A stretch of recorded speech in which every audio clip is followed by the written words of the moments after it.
All right, good morning, everyone. This is Swan Cataloging Users. Thank you for being here this morning. I am Claudia Nixon, Swan Bibliographic Services Consultant, and along with us in this meeting is Diana DiPiero, the co-chair of this group, and she's from LaGrange Park Public Library. I am going to turn off my camera, and let's proceed. So, Scott will give an update about the Diversity, Equity, and Inclusion Task Force. Good morning, Scott. Hi, Claudia. Excuse me. Hi, everyone. You may have heard of this already, but we're just sort of passing this information around to all the meetings we've been doing lately. We do have a task force put together called the Diversity, Equity, and Inclusion in Metadata Task Force. That didn't all fit on one line in this title. It's a title slide here. But basically, our charge is to look at well, primarily first to look at our catalog data. You may have heard a fairly popular topic in libraries these days, a particular subject heading, illegal aliens, which is a term that's not especially respectful, not a term that is also not a term that's very widely used in searching, and so there has been some movement to try to change that term. And in 2016, it was brought before the library, brought before Congress to update the Library of Congress subject heading to undocumented immigrants. And of course, that was shot down at the time. And to this day, it's still not been updated, though a lot of libraries have decided since then to just sort of take it upon themselves to change that term locally for the sake of their patrons and their users in general. So this topic came up amongst the Swan libraries earlier this year, and we decided to put a task force together to look at that term and then just sort of do a survey of our collection and see if there's any other areas where we can do similar work. So this group, there's about eight or nine member librarians in the group. Most of them are catalogers, though not all, and then of course Swan staff. And so we have been meeting for the past month or so, about weekly, and we are in the process of examining our subject headings to see if there's any obsolete terms or terms that we could replace out of respect or out of just increasing findability, and that sort of goal to increase the visibility of collections about these groups of people is sort of snowballed into a larger discussion about how we can manipulate our data or take advantage of our data or enhance our data to help our member libraries highlight their diversity collections. And that is sort of the topic that we're moving into as a group now. We're going to just really start talking that one out in the coming weeks, and hopefully find some ways to some recommendations for everyone to enhance their catalog in that manner. And the last thing we're going to talk about is providing recommendations for some libraries that are performing diversity audits. I know we have a couple of Swan libraries who are doing that now, a couple of Swan libraries who would like to do that in the near future. And so we're going to do a sort of survey of what local libraries have done, other public libraries have done, what some academic libraries have done, and also we'll try to get a sense of the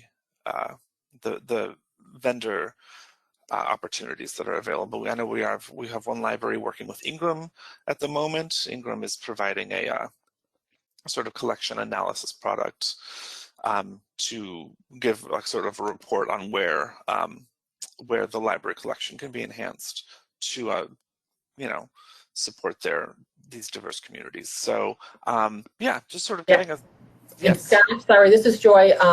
Collection HQ is also adding an enhancement to their product that's supposed to be available in July or August.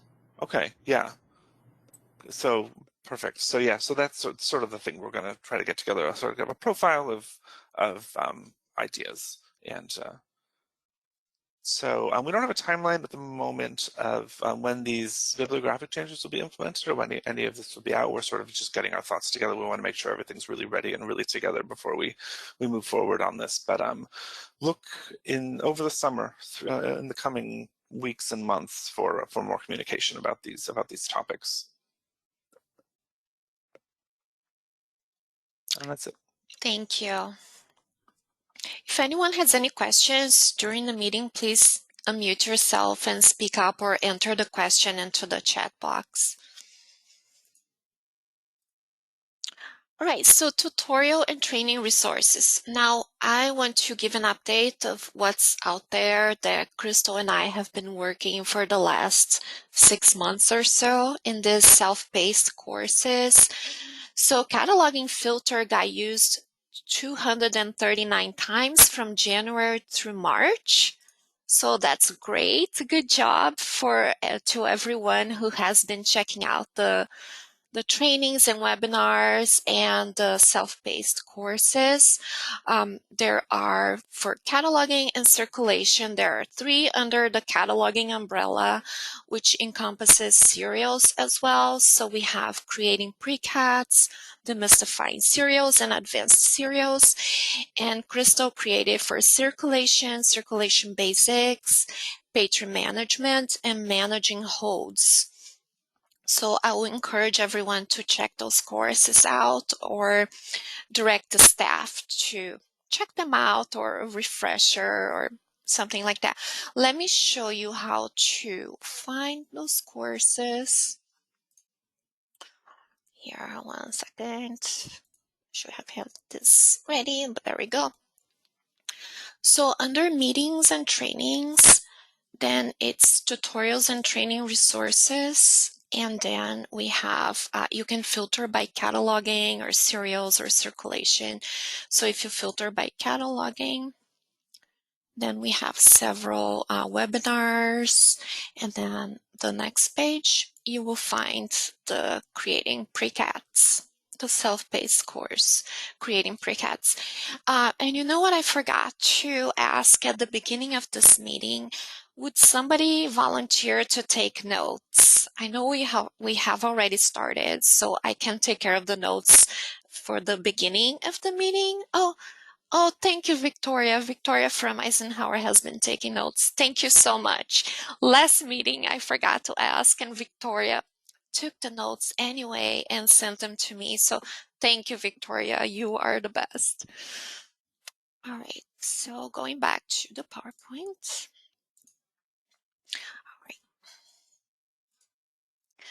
All right, so big topic for this cataloging users is the graphic novels, or the graphic novels recommendations.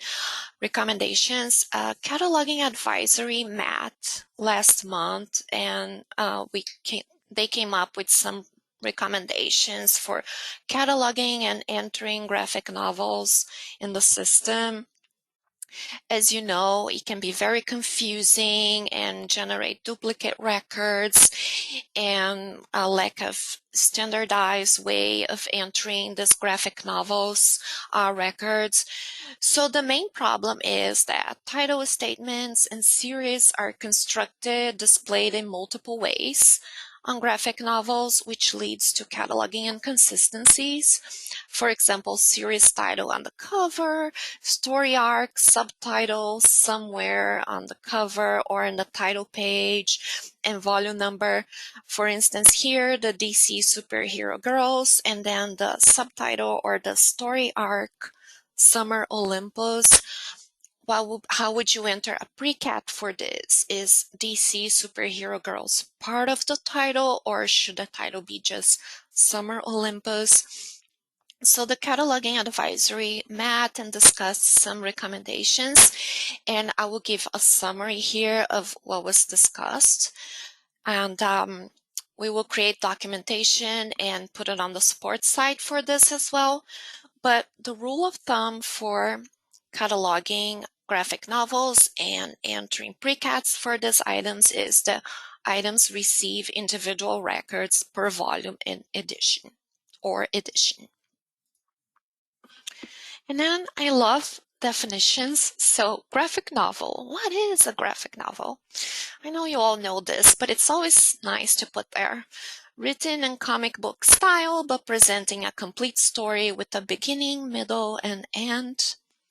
Again, items receive individual records per volume or edition, and fully cataloged records generally have a 490, 800, or 490, 830 tags, generally.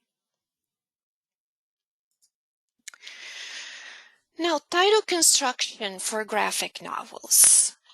So the recommendation that came out of Cataloging Advisory, and which makes perfectly sense because it will facilitate discovery by patrons in the public catalog, is to make the series title an access point in the 245 tag.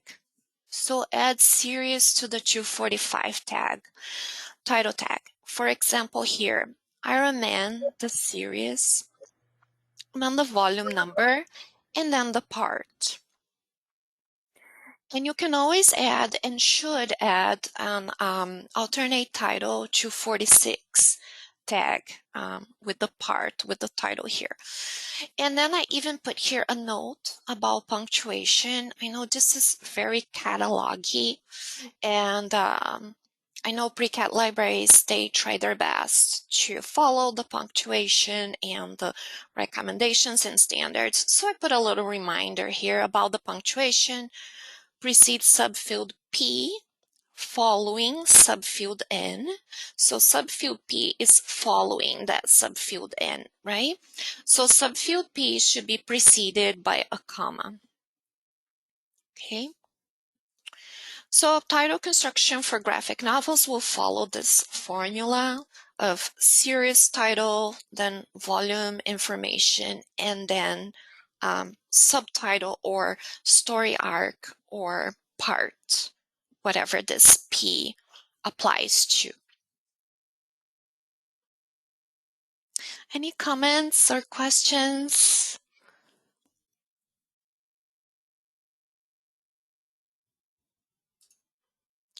All right, so it can never be easy and simple, right? There's not like one rule fits all. So occasionally a graphic novel might have a series within a series, right? For instance, Plants vs. Zombies. There are so many series within series. In these cases, subfield P and N can be rearranged. Can never be easy, right? But then the punctuation also change. If you rearrange those, then both are preceded by a period. Remember before, in the previous slide, it was a comma here. But then if you rearrange those, then it's a period. And we will have all this documented on the support site. Yeah, and one of the things, sorry to interrupt. No, please jump in anytime.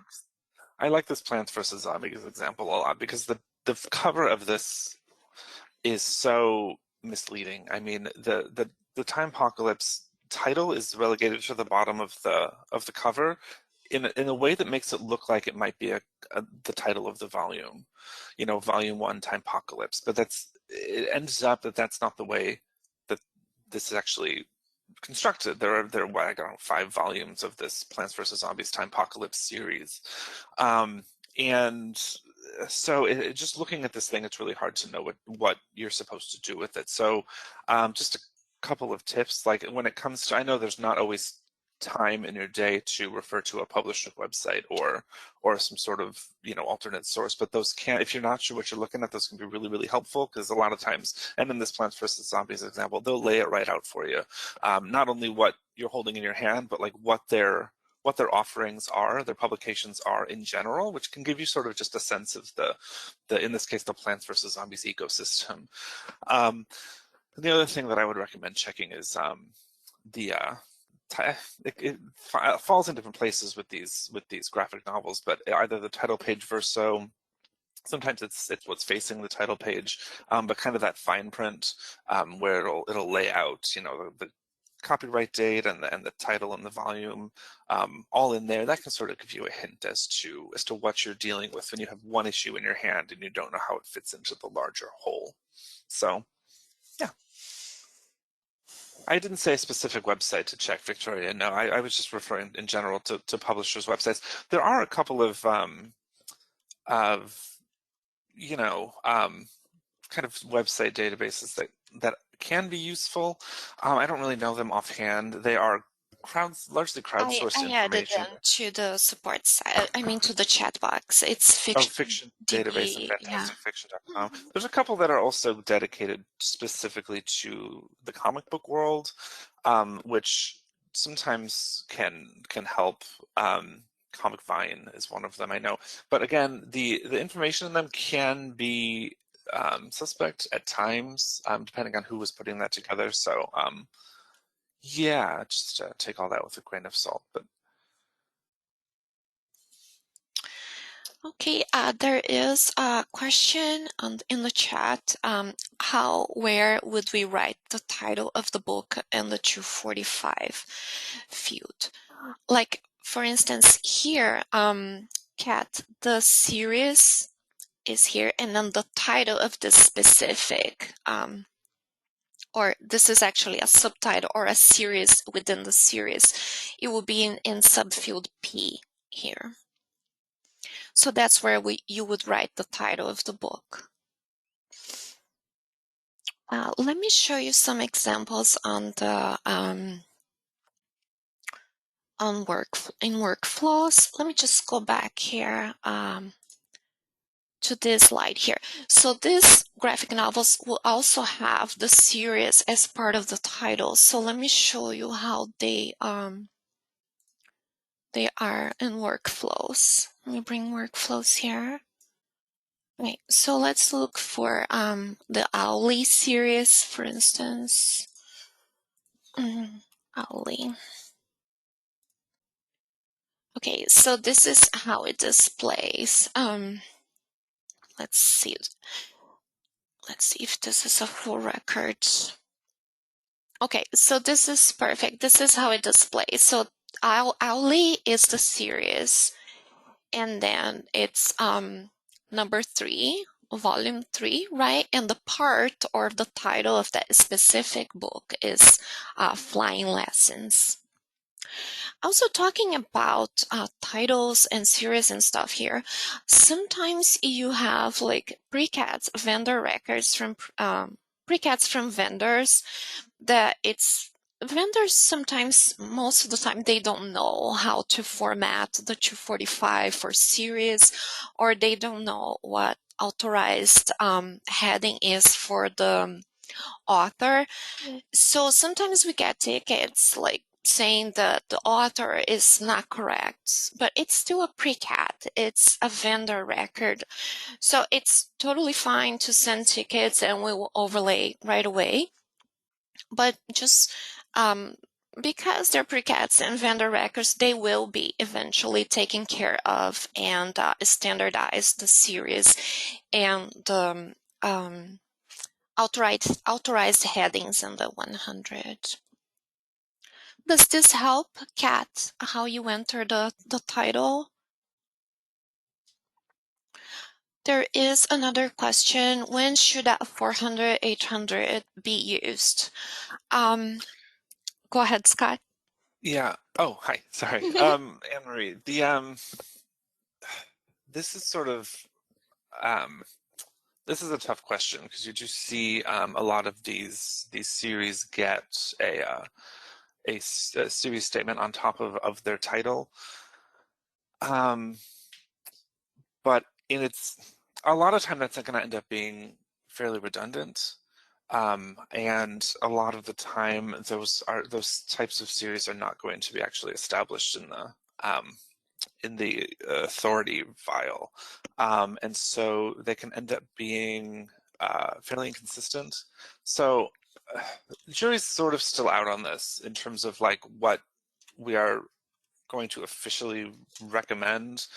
But at the end of the day, I would sort of move away from using series statements that duplicate what's in the 245, just because it can sort of introduce more inconsistency. And just based on, and the reason, of course, we went with this recommendation of including the series title or the the overall title in the 245, is just because that's so visible, and we've actually heard from patrons themselves that like that's what they're looking, is that's what they're searching for, so just preferring title is what I can recommend. Okay, there is another question from Victoria. Should we give the volume in numeral and spelled out every time? What if the volume number is assumed in square brackets? Yes, it's never easy, but I always say, Victoria, I like stressing this: when in doubt, check for precedent. How was this title previously cataloged? Because let's say you're cataloging a volume 19 of a graphic novel, and then the title, the volume number is spelled out on the source. Instead of VOL, let's say it says volume 19. So if I am cataloging, I am going to look in workflows to see how this has been entered before. If it has been entered before as VOL period, but I have volume 19, instead of asking Swan, can you guys correct all the previous 18 records to VOLUME spelled out, I would just catalog VOL period and then the number. So I'll always recommend look for precedents. I mean, when cataloging, it's a lot of cataloger's judgment, and we also have to pick our fights. Is it really worth to spending like a long time correcting that volume to spell out? Because sometimes it's a publisher error or a preference, or just the publisher suddenly decides to spell out volume instead of abbreviating. So yes, we want to represent what's on the source, but we also want to make consistent with what has been done before and save time. And does it make sense? It's also like case by case, but that would be my recommendation. I cannot stress enough, like when cataloging graphic novels and series, like check for precedent. How has this been cataloged before? Like you can see here in my example, it's so nice. All New Wolverine series, how it has been cataloged so nice and displays the volume and the part. So does this answer your question, Victoria? Okay, great. Yeah, and when you're like really like stuck and you don't know what to do, send us a ticket and we'll put our brains together. Okay. All right, so did I skip a slide? Let's see here. Okay, so any other questions about this case is here. Look for precedent, and the punctuation here as a reminder. And then, okay, so another problem that comes up with graphic novels mainly is like, who's the author? Like looking at this example here, somebody creating a precat would think, wow, the author must be Joss Whedon or Whedon. I don't know how you pronounce his name, but because it's so prominent, it's the first name showing there. So, okay, the author is that one, right? And then you look at the title page, created by Joss Whedon, and then there are some smaller letters with the other people involved. So I'm going to put that in the 100 tag, Joss. Okay. But then if you look further in the item, I think it was the title page verso, you can see created by Joss Whedon, but then written by Jordie Bellaire. So Joss created the Buffy characters, but the person who wrote this specific item is Jordy, not Joss. So Jordy is the one who should be in the 100 tag as author, and everybody else got an added author 700 tag here. So that's a common mistake when creating precats, and something to look out for, because these graphic novels especially are so misleading with who is the creator of that specific item, and that leads to errors because somebody cataloging this may see the 100 tag has a different author and maybe create a second precat thinking it's not the same item. So it's something to watch out for. Any comments, concerns?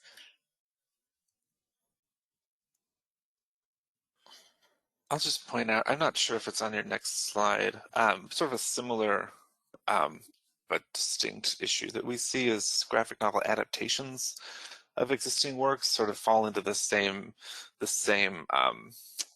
buckets. So if there's sort of a graphic novel adaptation of, say, Pride and Prejudice, a lot of times you'll see the primary author given as Jane Austen, and her name may be very prominent on the title page or the cover, but at the end of the day, since that it's not actually the text of Pride and Prejudice, and even the dialogue may be completely made up, it really is that adapter's name that needs to be given that 100 field prominence.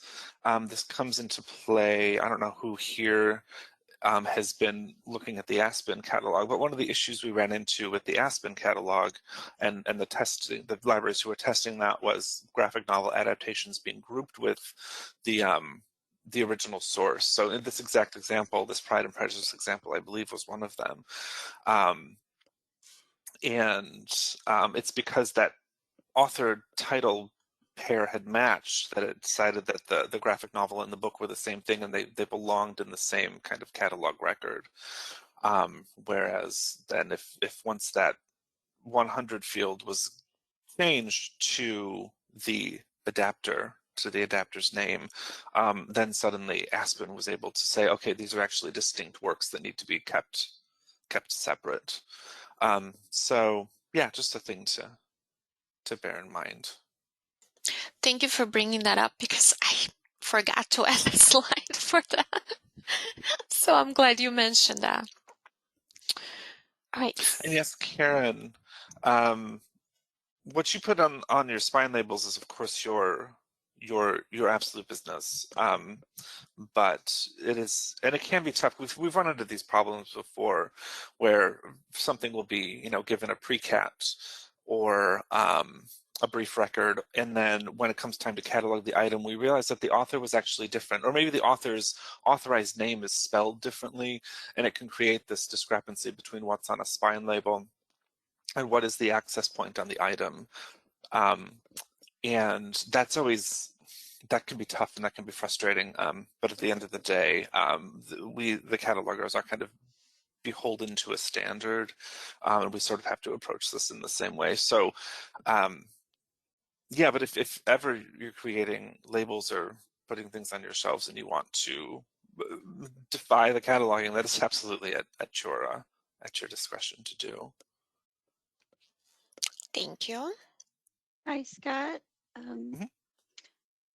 So this was something I had brought up about the adapter a little while ago, because we were seeing records done both ways with the 1XX tag. Some people were using the adapter's name in the 100 field, and others were using the actual, like you said, the actual author. And that was because of the RDA rules, I believe I was told. So are we going back and saying in the 1XX field, it should have the adapter's name instead of, for instance, Jane Austen? Mm-hmm. Yeah, basically Okay, that. so Whoever's responsible for the text of the thing in hand. okay, And so we're Maria, going to I reverse remember. that. No, I remember your question. It was a ticket, and I think I did say that it was the adapter. I have to look back. It was a few months back, but I did say Right. that the adapter should be on the 100. And in fact, after we discussed, I contacted somebody from the RDA committee, and her response was that the new RDA is remember, Scott, I forwarded you the information. It's kind of very sort of like loose in that sense, who Right. goes in the 100 tag.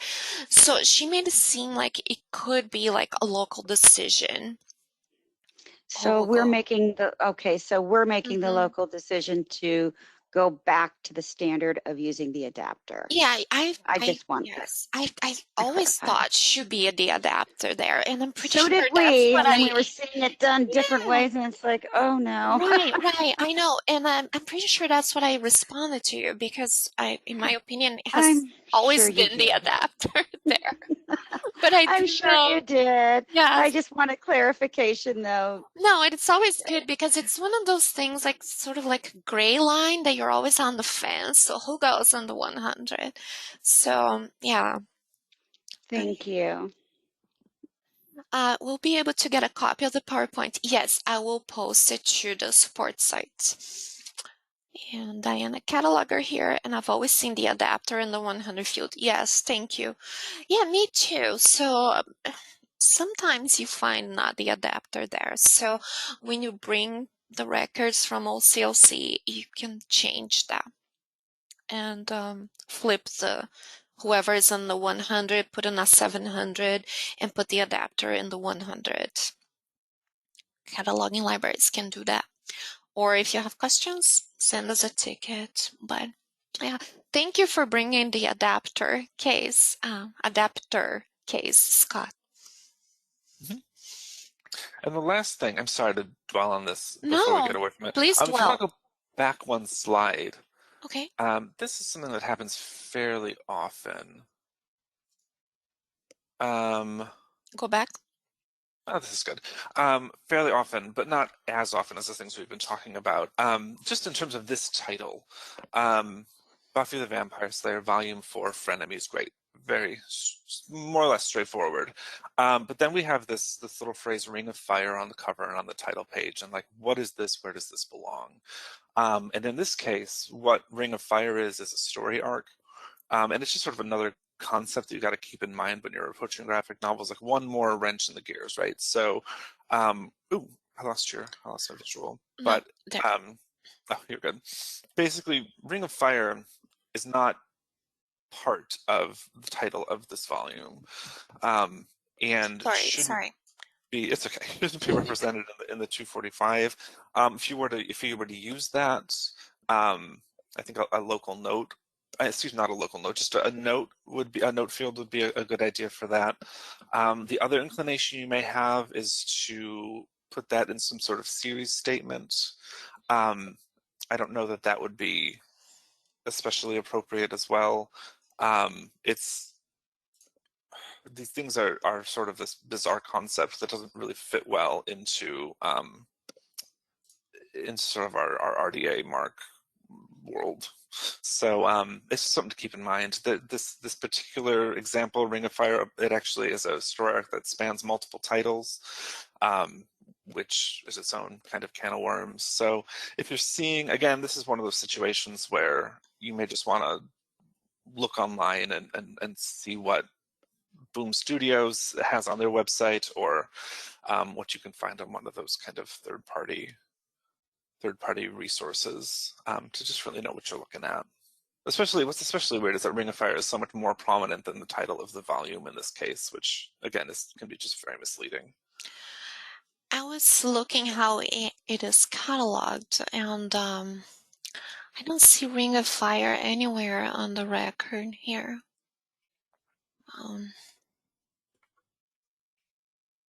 Yeah, in this case, I guess Yeah. Mm-hmm. the choice was not to use it at all. Mm-hmm. It does say in the summary, but should we recommend adding like maybe a 500 note to I Ring think a of 500 Fire? note would be nice. At the very least, it gives you that keyword access. which I mean we have here in the 520, but still, in case that Mhm. 520 wasn't there, or if that phrase didn't appear in it, that's a definite thing we could recommend. Mhm. Okay, great. Moving this out of the way. All right.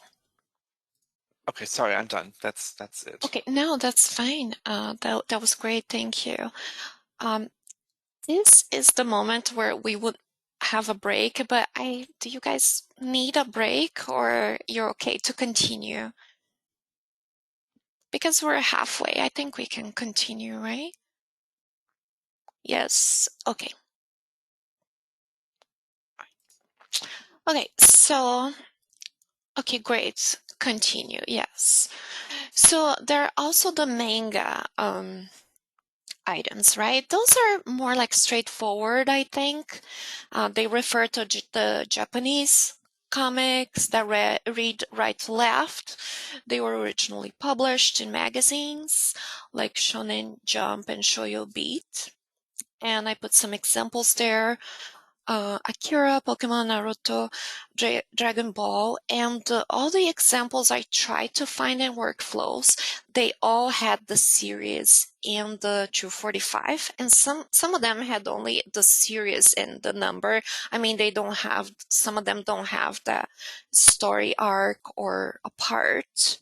So I think we're good with those as far as cataloging, but then again, add series to the 245 title tag. Fully cataloged records generally have the 49830 tags. I guess those Shonen Jump and Shoyo Beat magazines, the titles sort of became a publisher series. So those manga records will have a 49830 with those Shonen Jump, Shoyo Beat. So yes, I would say add the series to those just to make it clear it's a manga title, and in addition to the series and the 245.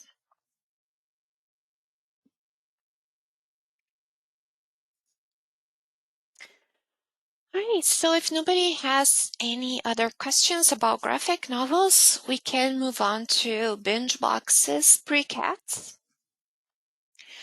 So here I put two examples.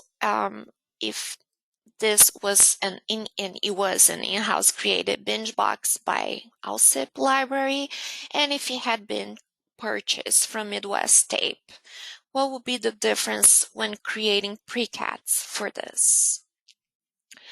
Well, if you're creating a BingeBox in-house created where you're pulling like different titles and creating a local BingeBox, and you're going to add the UPC number to the pre-cat records, make sure you precede the UPC with a pipe Z.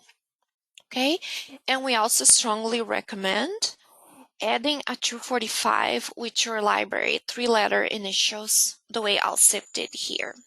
Okay, then the subtitle, It's a Dog's Life, and then you create an alternate title for It's a Dog's Life. And then she listed the different titles in the 505 enhanced tag with subfield T, and she put the duration preceded by subfield G. So this looks like a perfect pre-cat created for an in-house BingeBox.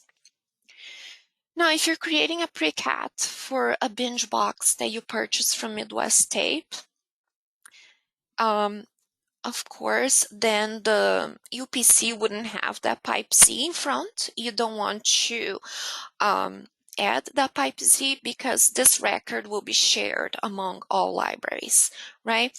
This one here is just for Alsip's use, but that one, other libraries may purchase the same BingeBox, so they will add their items to this record. Therefore, don't put the pipe Z. Claudia, this is Joy from Tinley Park. I have a question because according to your directions on the SWAN website, you no longer want us to use the 3-letter code. You want us to spell out our library name in the title. That is what the directions say because that's what I had put in my cheat sheet for Right. whenever I create a bib record. Right, that would be fine too. You mean for the local in-house created? Yes. Yeah, that would be fine too.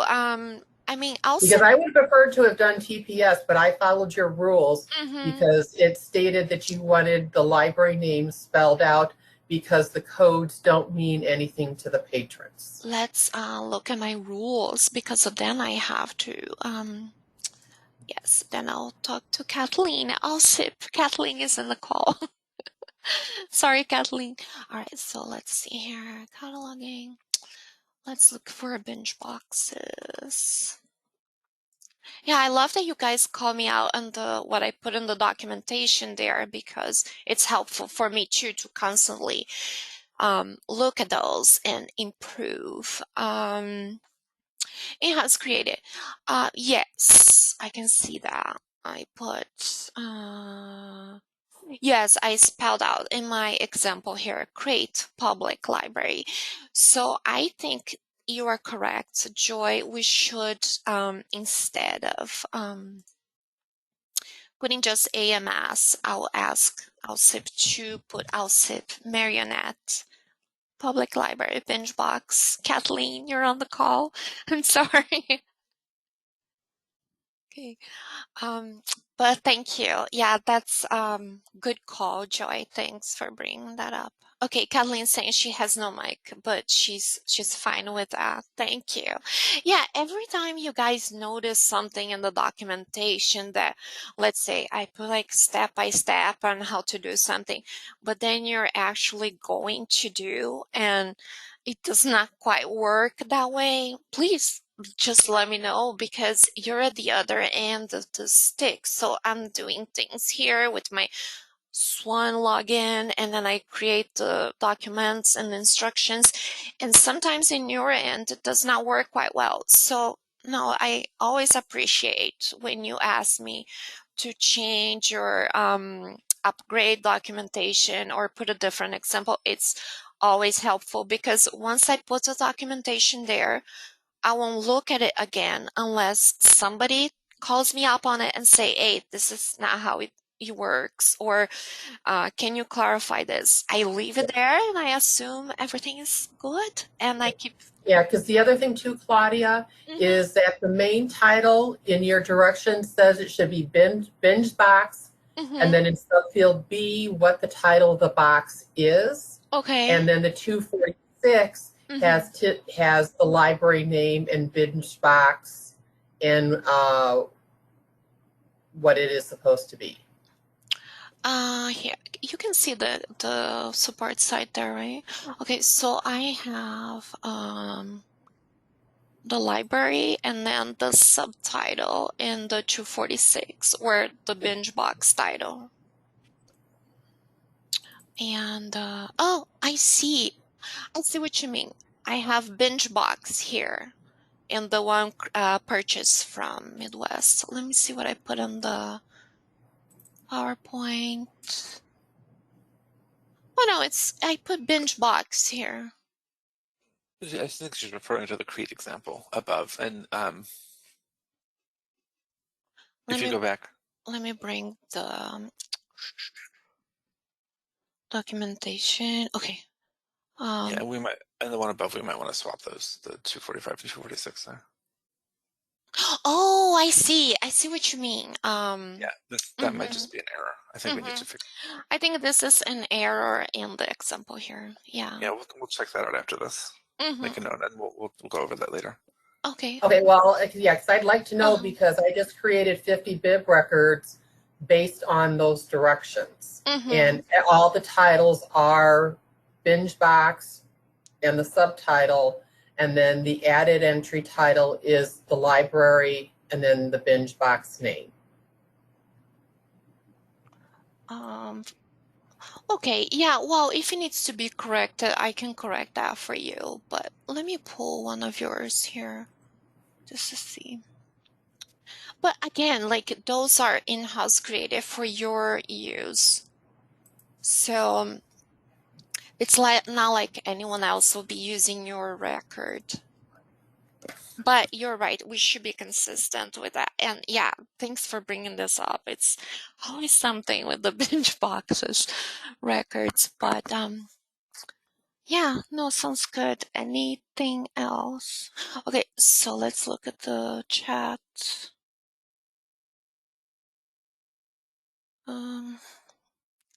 Okay, I'm going back to, okay, Shelley Cole. Does anyone have any reference? Okay, somebody replied to that. Okay.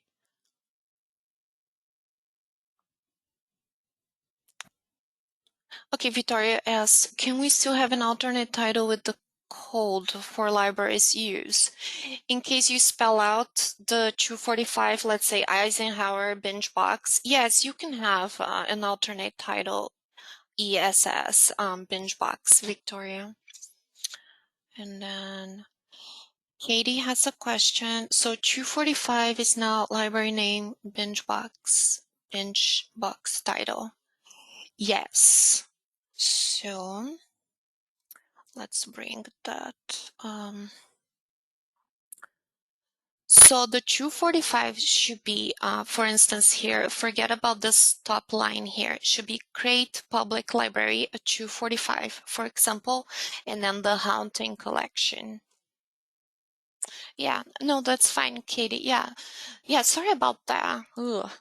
But again, those are local records for your libraries, so it's not so much worries. I understand the need for consistency, and we'll update that.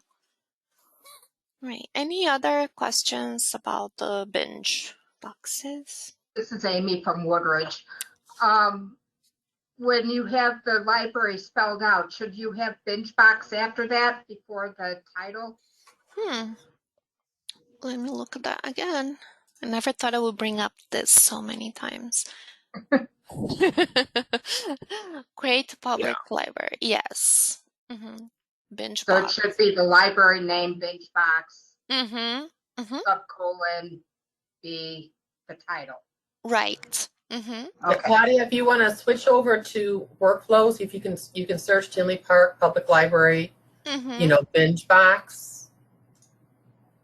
Okay, let me find. You'll see all the ones that I created. Okay. Sorry. Okay.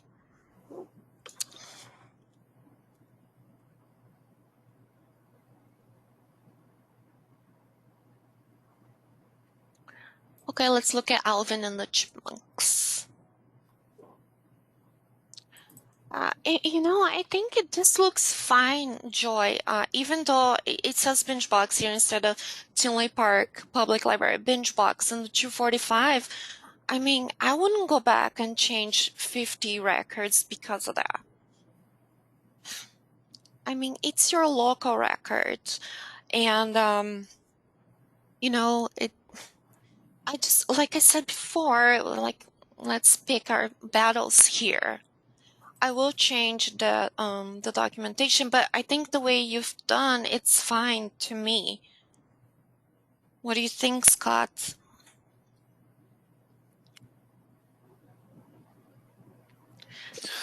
Sorry, hi, I'm here.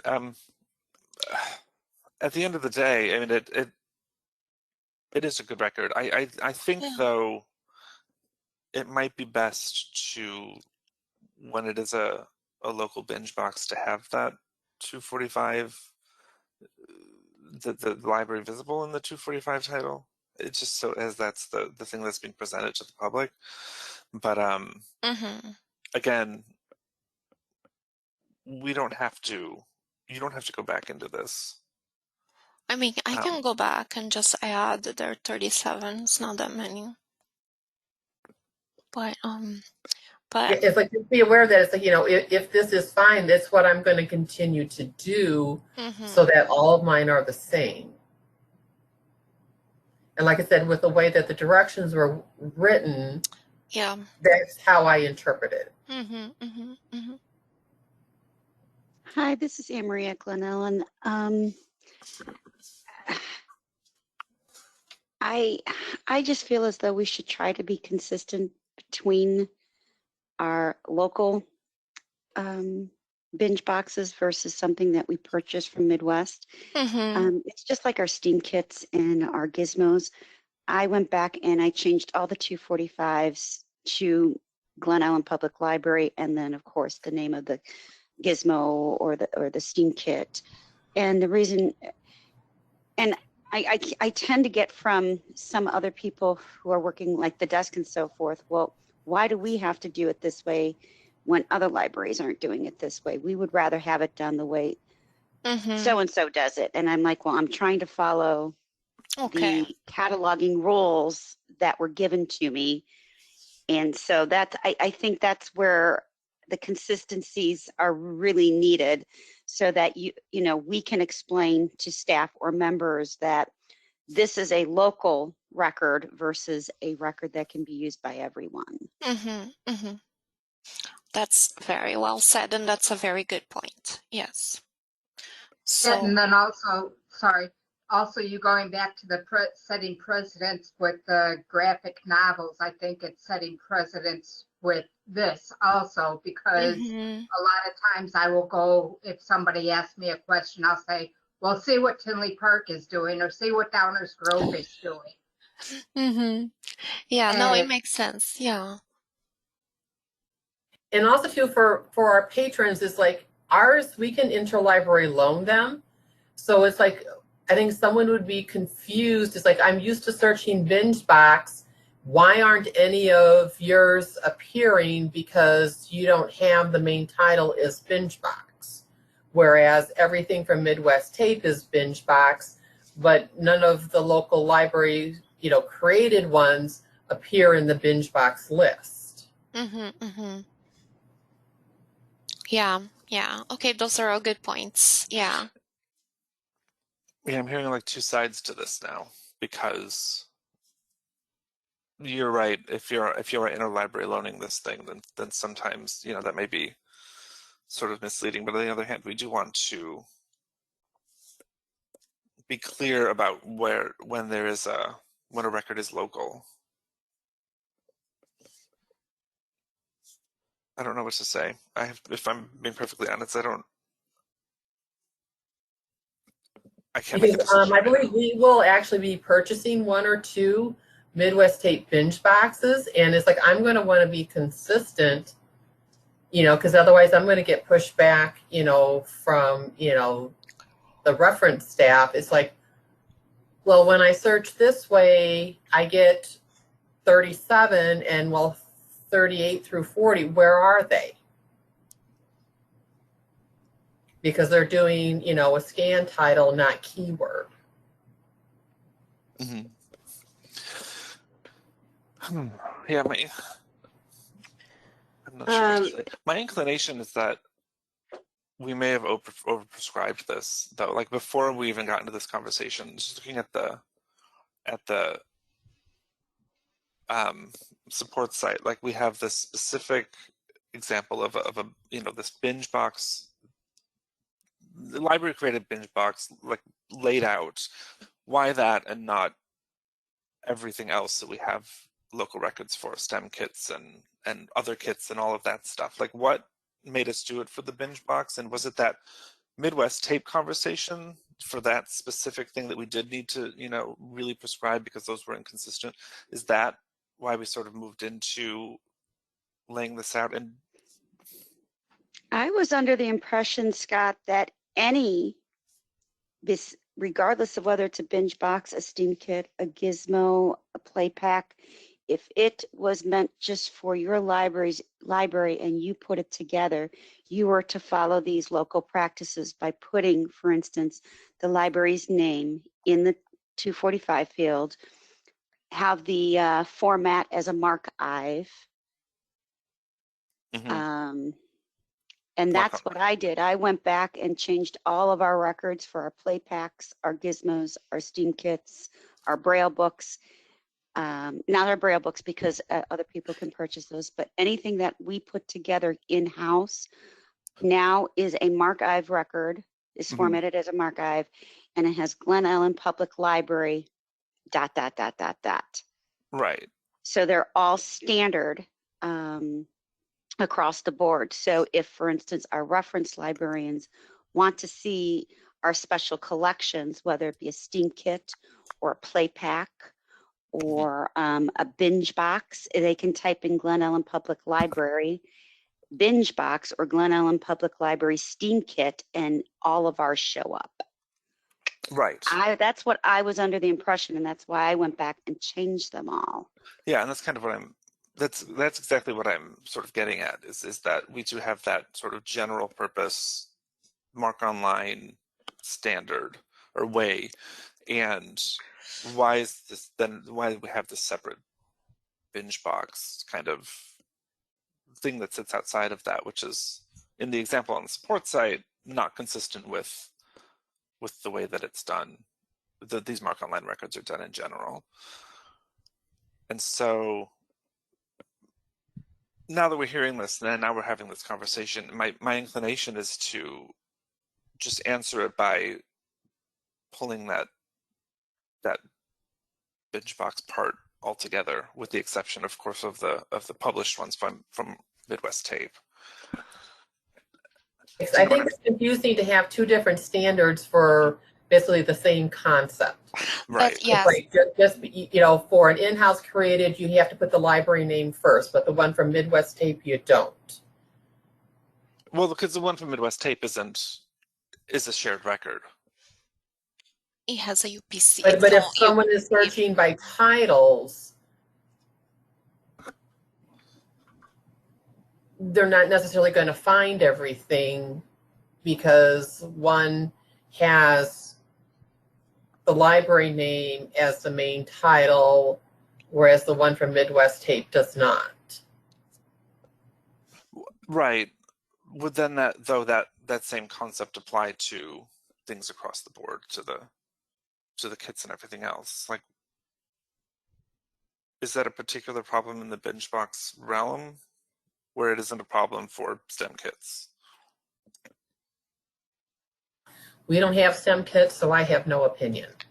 somebody Laura asked to pull up a record of a STEAM kit. So they are like sort of like all over the place the way they are.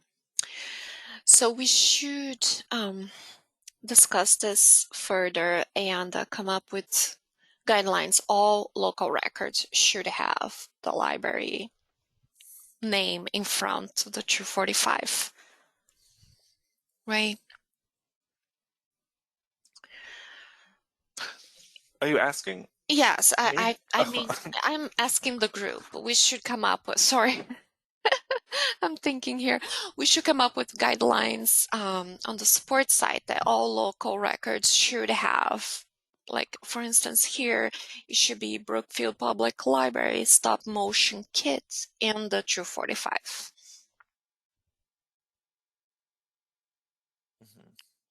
I'm getting exhausted just thinking about all the things we would have to go back and change.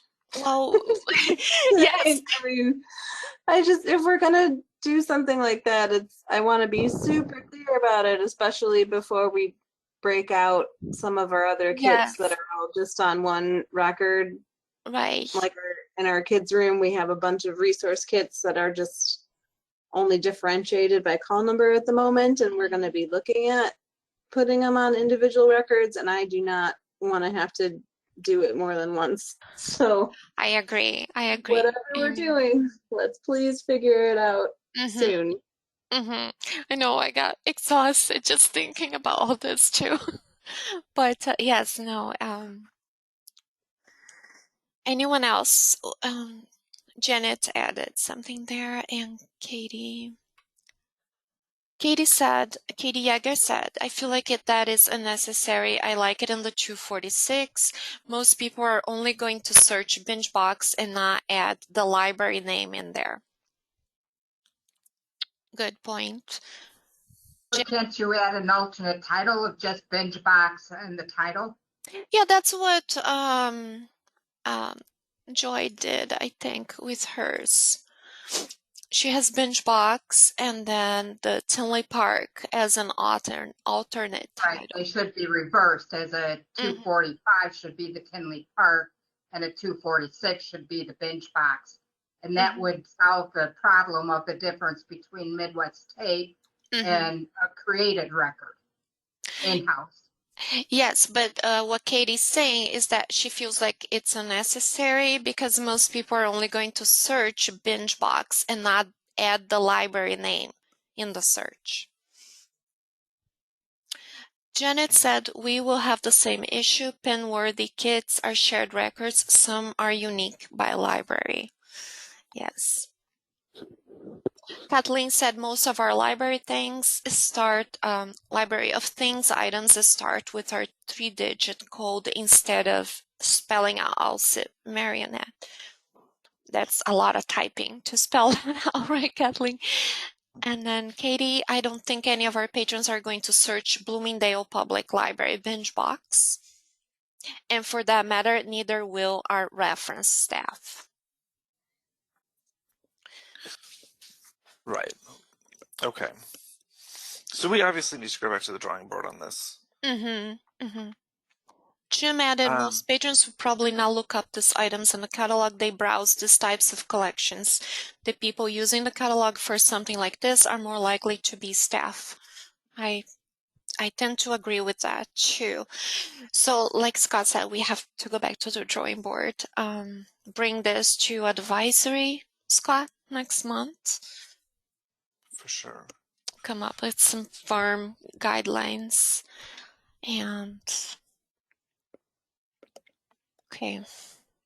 This is Diane from Swan. I had 2 quick comments. And I guess it depends on how these binge boxes sort too might make a difference. If they're going out to all of Swan, who cares if it says AMS? But if you're keeping it in-house only, that might make the difference. But in general, with binge boxes also, when libraries order them from Midwest Tape, we have noticed a lot of the same titles. Midwest Tape calls them the exact same thing, but sometimes they have different movies inside and sometimes different number of discs. So when you do get your item in, make sure that you are on the right record. Sometimes one movie's missing, and in that case, you probably want to be on a different precat, so the library, so a patron doesn't, want that movie and then they get it and yours didn't include it. So pay close attention to that. It's very confusing. I don't know why they've called it with the same numbers, the same title, but different movies and different discs inside. Good point. Yeah, I think I slide touching on that. Yeah, no, but it's good. So yeah, with the binge boxes, it's never easy and it seems to just get more complicated. Right. Any other thoughts? So you will hear back from us soon about the local records. I mean, my last thought on the binge box, well, first of all, we put ours together, I think, before the guidance from Swan was really fleshed out on it. And we were taking the title from the artwork that our graphics person created for the box. So like that's what's in our 245, and then we have the variant titles that include our library name, but it's just like, are we really going to go back and change them? And at one point somebody was changing the titles of our records like for us. It's like the title that's on the packaging says the theme and then binge box. So like comedy binge box or Tom Hanks binge box. And someone was going in and changing our titles so that it began with binge box, but then it would made it like binge box Tom Hanks binge box. And I was like, this is ridiculous. Like also that's not what it's called. And I just, if we're going to do something different, it's just like, this will be, I think, the 3rd time I'm going back through them and changing them. Right, and that's kind of what I was getting at with this over prescribing of in this binge box example, and I really do want to avoid that absolutely in the future. So when it comes to talking this out, I think the thing we have to solve is just making clear the ownership of the record and where that needs to happen, whether it be in the main title line, an alternate title, or how that's going to be. Who just commented something, I think. I mean, that was Amy from DGS was just saying that I've gone through them 3 times already. Also, I should know this being in the Aspen pilot, but like if we ended up with the same title for some reason, like would Aspen mash them together, or would there be something about the rest of the record that would stop that from happening? That's an excellent question. I do have an active ticket out with Bywater right now about certain records that are not using publisher information to do the record merging, to do the record grouping. So, and I can't get a handle on which format. It seems to be by format, but which formats are using publisher and which are not. And my request is that that sort of be more universal. But yeah, that is absolutely a thing that we're going to have to consider when we figure this out. That might change where the answer lies. I wasn't it wasn't a binge box, but I did notice that something else that we had in our like library of things collection, I couldn't figure out why the formats on some of them were showing up as one thing and then the formats of the other were something else. And then I realized that another library's record was being like put together with ours in Aspen. I think it was for like a pair of headphones or something. I've got to go find it. But I was just like, that's weird. Yeah, the way that those sort of I guess library of things related formats work is hard to get a handle on, and because of the way that they're cataloged, it looks relatively random at times. I would love to see that if you want to email that to me. Oh, I found it. It's a portable CD player.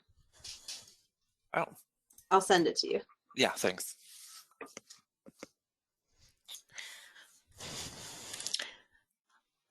Okay, so Katie reiterated that she thinks in-house purchase blocks should be treated the same, aside from adding in the library name in the 246 for in-house created. Yes, we will get to guidelines pretty soon and send out to everyone.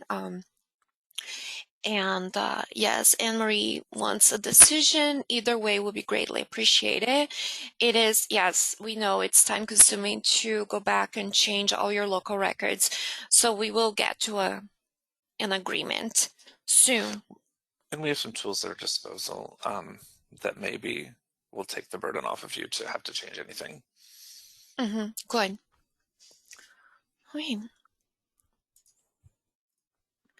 All right, so this is what Diane brought it up to keep in mind with binge boxes that Midwest Tape sometimes reuses UPC numbers on binge box that have the same title but different number of discs content. So watch out for those cases.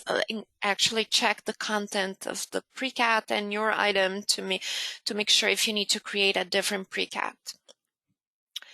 And also, when attaching your item to an existing record, check the number of discs. Okay, it's the same thing here, just repeating. And if they don't match, please create a new precat for your item.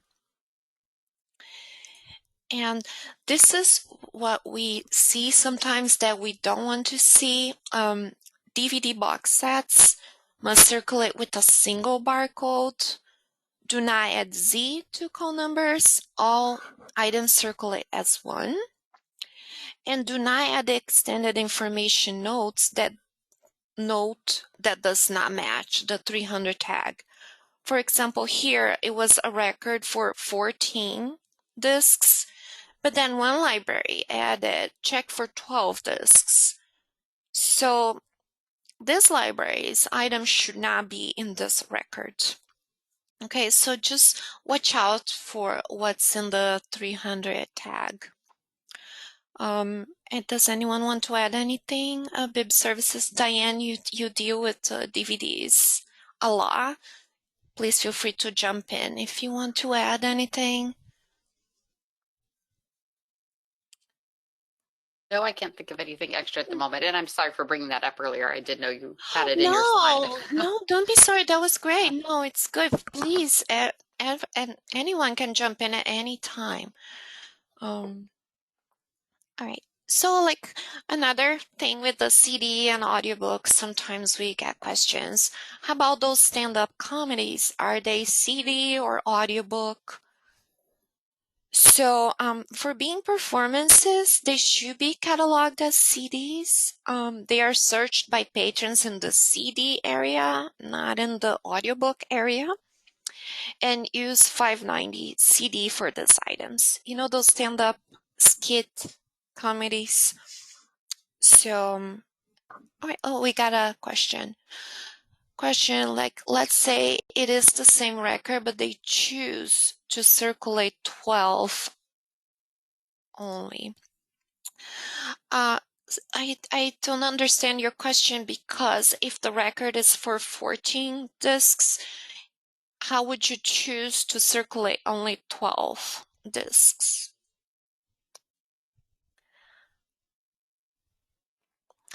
Maybe they took out the bonus discs. That would say in the record somewhere, like it would say 14 video discs plus a bonus disc somewhere.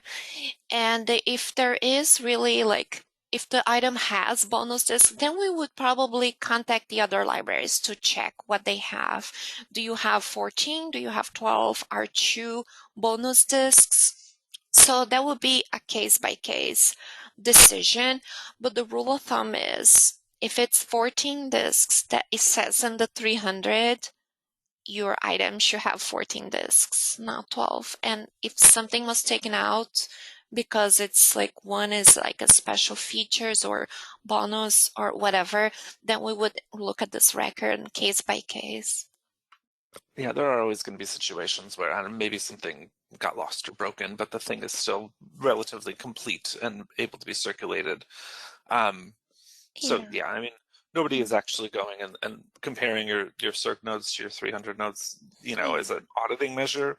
But the situation is basically saying that if there is a discrepancy, be aware that you may be in the wrong place, I guess is kind of what this is getting at.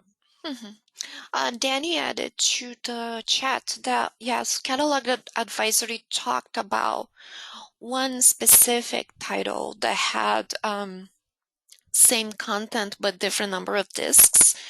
But in that case, we did some editing to the bib record. So it's a bib record that, Diane, refresh my memory, it contains 2 300 tags, right? Right, believe- and I can't think of the title at the moment, but I know, that I was can't the either. same thing. But you're right. So I think somebody did say in their circ note, check for 3 discs, and it was either a 2 or a 3. But at least that said it in the bib record. Yeah, the bib record has 2 300 tags saying that one like has, I don't know how many discs were, but 7 discs, and the other one 6 discs. And then there is also a 500 note saying something that number of discs vary, but the content was the same. So that was like really like an exception to the rule. And like we said, sometimes it's like going case by case, like one size does not fit all. No, sometimes. So we talked about the stand-up comedy. Just a reminder for people to catalog this as CD in an audiobook, to use the 590 CD. And then there is going into serials now. I added a handout to the documentation here. Let's go meetings and trainings, meetings and documents. So cataloging users, there's the agenda for today. So I'm going to add the PowerPoint here and the recording, and the notes. But I also added a PDF document here with this special chronology that uses issue number and year. So it affects 3 magazines that we know: Golf Digest, Bicycling, and Runner's World. So I put like step by step here how to set up chronology for those magazines. So it will display correctly, the call number will display correctly with the issue number and the year. So it's right there in the meeting documentations. And going back here. All right, so affects those magazines. And we asked you that you don't make up a monthly chronology if it's not on the source. Like if it says issue number and year, don't make up a monthly chronology, like April, May, something like that. Because then like it gets confusing on the record. Some libraries have the month and some have just the issue number. So that's the call number format. If you follow those instructions in the handout, the call number will be formatted correctly. No space between the period and the number, and no comma between the issue number and the year. Okay, so Diana DiPiero, are you there? Can you hear me? Because she was having some problems. She was going to do this part. Hi, how are you? Hi, it's Diana from LaGrange Park Public Library. And yes, I'm having some connection issues today, so I apologize ahead of time. But you can hear me okay? Yes, yes. Okay. So this is the game we always play, right? So Diana will do it this time. Okay, so we're going to play the Let's Enhance the Pre-Cats game. So what do you see in this record that needs to be added to or changed? You can enter into the chat box or speak up.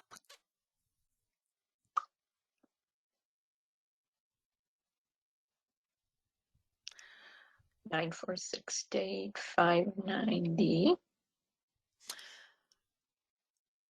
Okay. All right, go ahead, Diana. Well, 100 author. What about the 100 author there?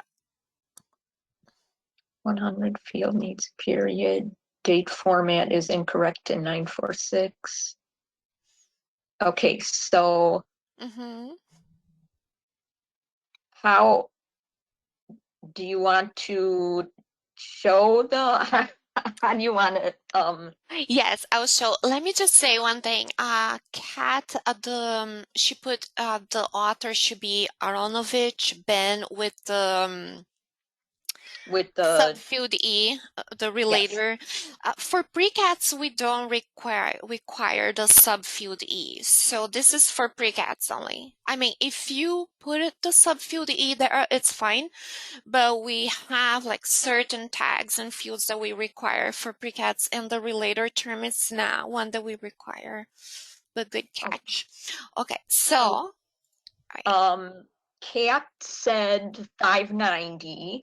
So being that this is a pre-cat for a book, that's correct.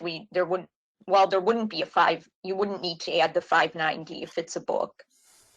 Yes, we don't. Regular print books do not need a 590 book. I know some libraries put that, and it kind of gets confusing because then people, right now and then they ask, does 590 for a book need a 590 book? No, it does not need 590.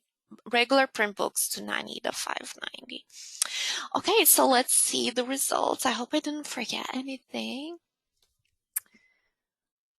Okay, so in the 100 field, yes, that was missing a period at the end. So the edits in red are required. Every effort should be made to include the information. The edits in yellow are optional, but if you add it, it's nice if you can add it. So in the 100 field, yes, missing a period after the author's name. In the 245, the first indicator should be 1. So when you have an author and a title, the first indicator would be 1 instead of 0. And in the 245 field, also it was missing the subfield C for the author's name and then the period following. And in the 264, you just need the pipe B for the subfield B. You don't need the colon.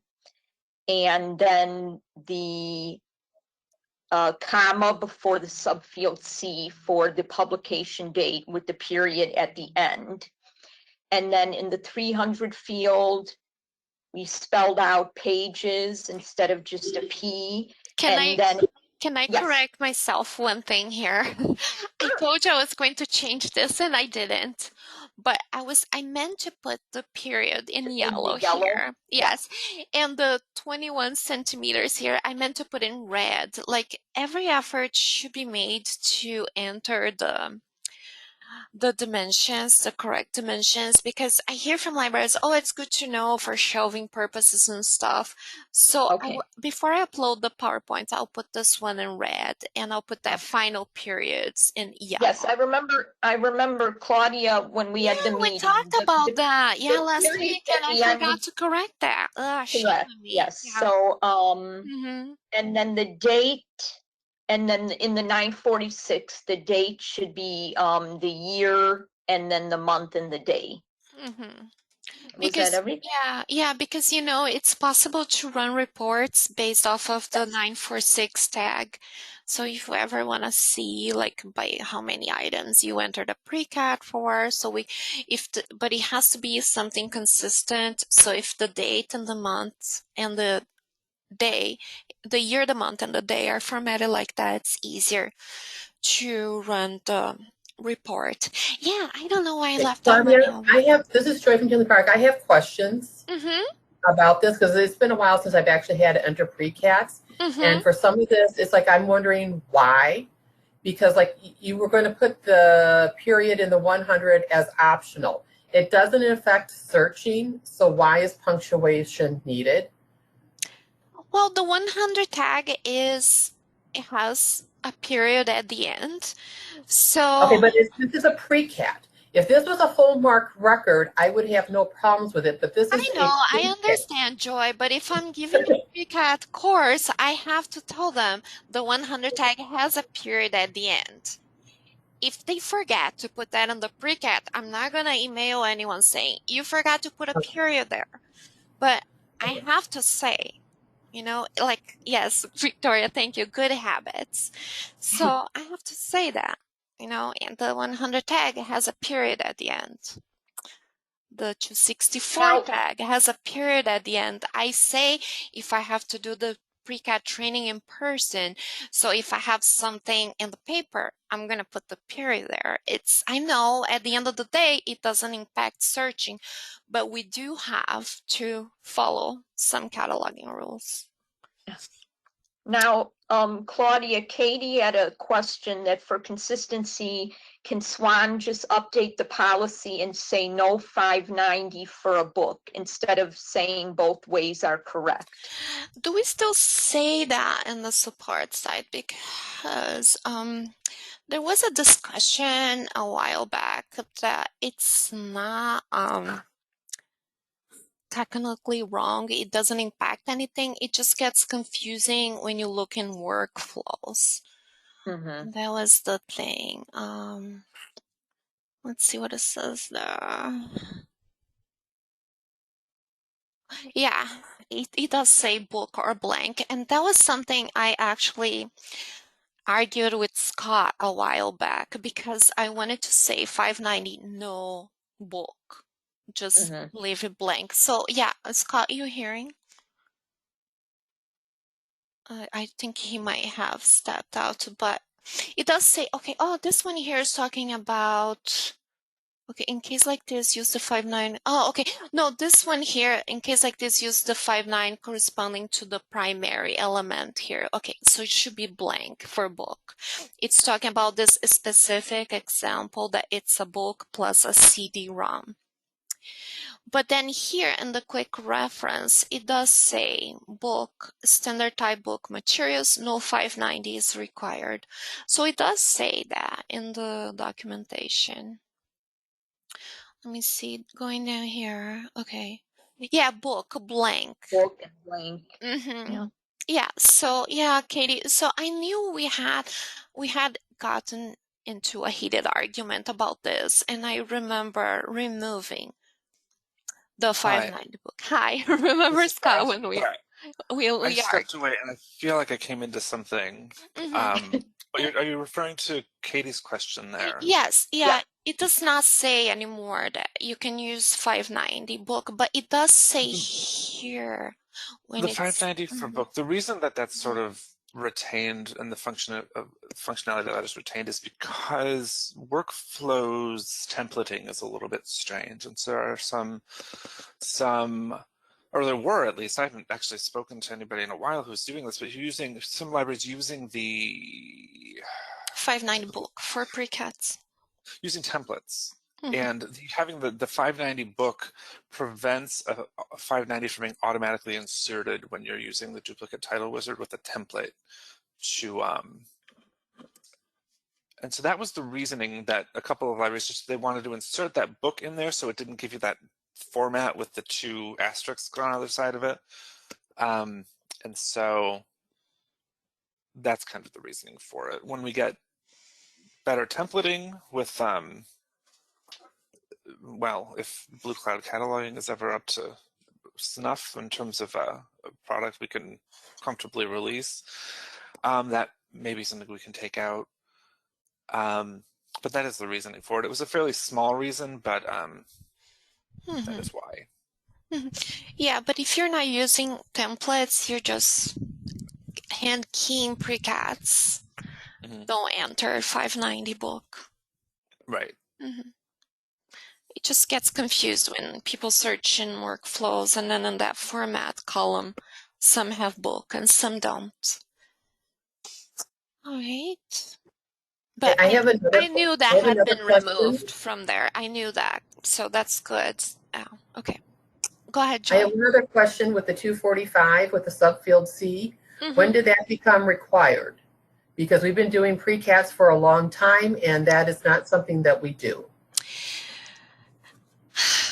As I said, when I teach precats, I have to teach correctly. So if I'm showing you an example here, I have to add subfield C, and it should be in precats too. Now, I see many libraries just put the author and the 100 tag. I'm not going to pull anyone ear and email you all the time. Oh, you're missing the author and the 245. Well, it's in the 100. It's not perfect, but it's fine. But if I'm showing you an example, I'm going to show it correctly. Either you do it or not. Okay, because like that's a lot of extra keystrokes to add something that's going to be overlaid and corrected at that point. Well, we make big deals about other things that will be later overlaid. So if I'm showing an example, I'm going to show it correctly. Anyone else? Yeah. The one time you won't see that. We have had I believe the subfield C has been part of precat training for a number of years. But yeah, you don't always see it. You don't see it, especially in those Baker and Taylor vendor records tend to lack Oh, that. right. Or they have like two authors in the 100 here, or yeah. Yeah, but if I'm showing, it's nice to learn that and to remember.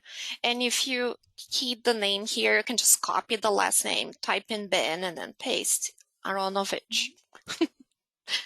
All right, ready, Diana, for another example? Yes. Okay. All right. Okay, so this is our next example. So if you could tell me what would need to be enhanced or changed in this record.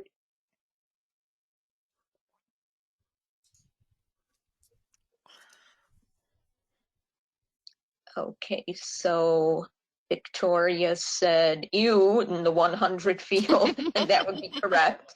Those need to be separated. The first author stays in the 100 field and the second would go in a 700 field. Let's see, 245, Kathleen, 245 needs a subfield C author. That would be correct. The date in the MJ, the date in the 946 field, correct. Victoria 300, 417 pages, and subfield C, CM.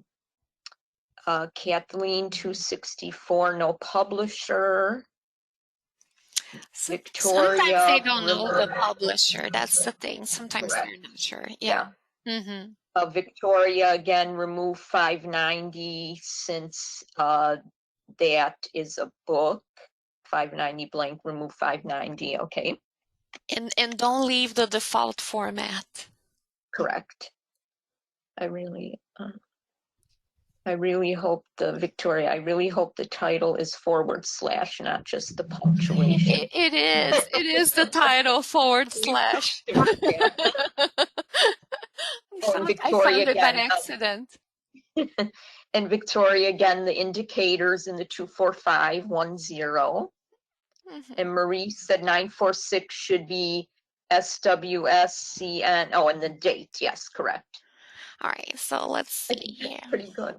Okay, so in the 100 field now again, we have one author, so that's Louise Voss, comma Louise, and then the period.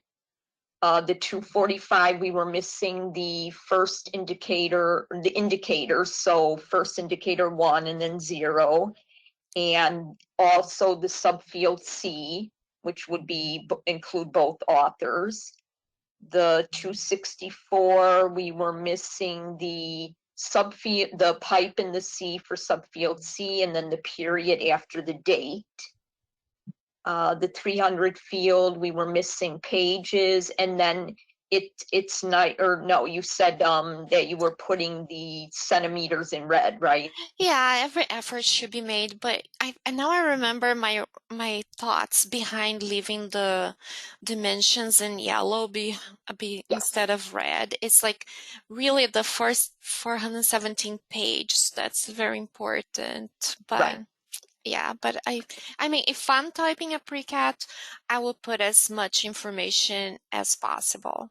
So it really depends on like how far you want to go with the precat. Some precats are very skimpy. Some have they're like very nicely with all the tags. So it's really a personal preference too. But I hear from libraries that they like knowing the size of the book. So, Okay. mhm. And then yes, the 700 field, you would take the second author and put that person in the 700 field instead of having 2 in the 100 field. And lastly, the 946, the date, just standardizing the date. Very good. Anyone? Any questions? Okay, let's see. Shelley, I don't have time to measure the book if it's not in the record as the director and only full-time person. That's why it's great. Yeah, we know that, Shelley. Sometimes you don't want to go and measure the book. So yes, it's put the page number and call it a day. Okay, Kathleen, I try to put in centimeters, but Bacon-Taylor's processing tends to chop the soft cover books short, so the actual size is usually different. Yes, if you don't have the information, if you don't know, don't put it. Okay, same with the pages. Let's say you're ordering something and you're creating the precat so people can place holds, but you don't know how many pages, so leave just pages. So we know, and other libraries know, that when you created that precat, you didn't know the number of pages. Or audiobook, I don't know how many discs, so just put discs, and then we know that you didn't have that information. Okay, what about books that don't list an author or editor? Do you leave the author field blank or just put in the publisher? How does that work? Leave it blank there, then. Yeah, just if you don't have an author, just leave it blank. Anything else? Yes, yeah, Shelley. Board books are, yeah. Then make sure you put the publisher and the 264. It's helpful for us that when we're overlaying, sometimes we go in publishers' websites and look for information. And I'll just jump in and say sometimes with the board books, they'll have the author in very tiny printing on the back of the book. Not all the time, but sometimes. Mm-hmm. Yeah. And another information that I think it's helpful with the board books, again, like putting like that it's a board book somewhere on the record. Like Yes. Sometimes it'll be on board pages yeah, as a note. yeah, let's say for instance, I don't know, let me just find any record here. Let's say, okay, let's say, oh, this is vendor record. Let's see if there's any pre-cats. Okay. Okay, so Shelley's asking what field for board books. So Okay, let's say I'm creating a record here yes. for a board book. Put like the ISBN, delete tab, the tags I don't need. I don't have an author. You can leave it blank or you can just delete that. But some, you can do like this, put a subfield Q and then enter board book. You can enter like that. Or you can put like a 500 note, like on board page. If you wanna, if there's anything about the item you're entering a pre-cat that you think other libraries should know or that SWAN should know, you can always add a field after or before. So you can add like 500 notes, okay? And those are like free writing styles, so you can just add whatever information you need there. Okay. Oh, good. Yeah, always she says she's learning so much. That's great. All right. So any other questions about this? All right. So one more example. Okay, in our last example here, if you can tell me what would need to be enhanced in this record.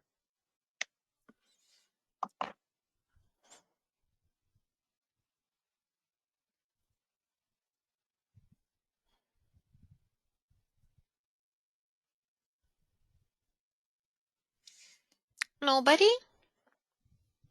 Okay, Victoria says alternate title for Good Days. Mm-hmm.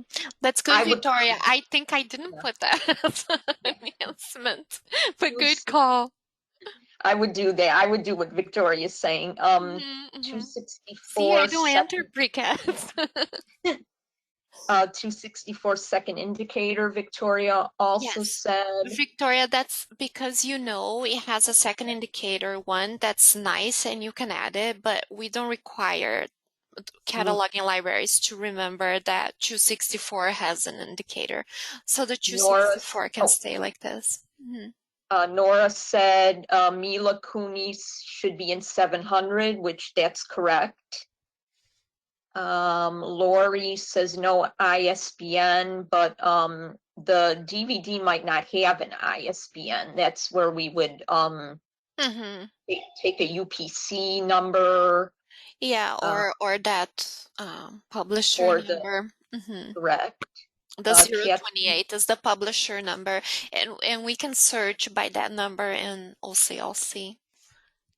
Kathleen says place of publication something other than United States. Sometimes it's hard to sometimes some DVDs won't have a specific place. A lot of them do, but if they don't, you would have to kind of search where Vertical Entertainment is located if you want to be more specific than United States. And I don't know if you have time to do that, that would be great. But I know that's an RDA rule to try and be more specific than United States. And sometimes it's so hard to read on the DVD where's a place of publication that some pre-cat libraries, they just prefer to leave it for us, or cataloging libraries to overlay that with the correct place of publication. Anne Marie said first indicator of 245 should be a 1. That is not correct because for one, Mila Kunis being an actor wouldn't be in the 100 field. She would be in a 700 field. So then the 245 indicators are correct as 00 for a DVD movie. I find that in most DVD full records, even the director goes into the 700, not in the 100. No, yes. Right. Diane, And then I know you look at DVD records a lot. And then, sorry. No, Diane from Swan, you look at Yes. DVD records a lot. I think even the directors go into the 700. I mean, if you're creating a precat for this and you put Rodrigo Garcia on the 100, it's fine for precats. We may, when we overlay, his name may end up in the 700 tag, most likely. But I think it's very wrong to put like, okay, people are going to search for movies that have Mila Kunis, therefore I'm going to put her in the 100. That's wrong. Correct. Yeah. Mm-hmm. Now, Shelley had a question. Is a DVD always in minutes, or can you put it in hours and minutes if that's how it's listed on the actual DVD? Oh, good question. I don't know. Well, if it's like super long, I have seen like, yeah, you know, now that you're talking about this, I remember seeing like, for instance, in the back of the DVD says 2 hours, 46 minutes. I think Yes. it's easier for the patron to read that 2 hours, 46 minutes than reading like 60 plus 60 plus like 166 minutes. So yeah, if it says 2 hours and 30 minutes, that's fine. Mm-hmm. Let's see. Kathleen said, I don't think I've ever seen it say just United States. And then Victoria said, if I see United States, it's in square brackets. Someone would do that, especially if there isn't a publisher location on the DVD and you're sort of assuming it's United States. That's an RDA rule that you would bracket that. Yeah, but So ladies, these are for precats. Remember, yes, it just says we're like getting United, cataloged not here, yes. bracketed. It's fine. I mean, I'm not going to email you guys. Bracket it. No, it's precats. I mean, we want correctly, but I mean, if it has bracket around the United States, it does not matter. Yes. And it will be overlaid. Right. So any other questions? Can I clarify something with you, Claudia? Mm-hmm. Just, I don't know how closely you were sticking to your red-yellow color coding here, Mm-hmm. but the red box around those 700 fields, Mm-hmm. we wouldn't actually require that you go in and list out any actors, correct? Okay. Oh, yeah, right. Yes. I think I just wanted I put this in red to make sure where their names ended up. Yeah, no, you're right. Yeah. Yeah, you don't need to list. But let's say in this example here, the person who created, which was me, I wanted people to know that Mila Kunis is in this movie. Or if it's like a Tom Cruise movie. So I put her name there. So if you really want her name to show in the precat record, don't put it there, put it here. I guess that was my point with the red around. But if you're creating this and you don't know the director or you don't want to put any of the actors, the 700 does not, I mean, I'm not going to be mad at you because you didn't add a 700, okay? Mm-hmm. But if you want really mention the main actor, don't put in the 100, put it the 700. That was my point with this slide. Hi, anything else about the... Okay. So we started last meeting to recognize individuals that every meeting, we started this last meeting, individuals who have gone above and beyond with submitting merge tickets, reporting inconsistencies, getting in touch, getting their opinions heard. So we want to thank some people.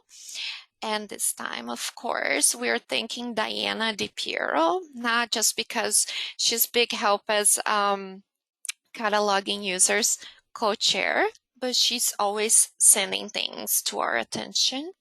So thank you, Diana.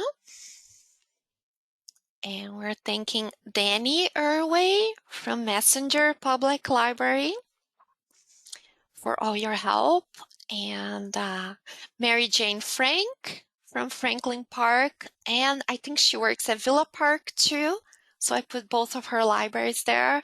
Thank you for all the tickets. And Mary Donovan from Oaklawn, who's been catching inconsistencies and sending us many things in the last few days. So thank you guys for everything. Yes, applause to you guys. And this is what I had. You can always send questions and follow up to the ticket system. I will post the recorded session, the PowerPoint, and the notes to the support site. And you can request additional training through the form on the support site. And the next meeting is in October, first week of October, that first Thursday. So, yes, I hope this was helpful, and I'm glad it generated so much discussion. And I'm going to stop recording for now. Thank you, everyone.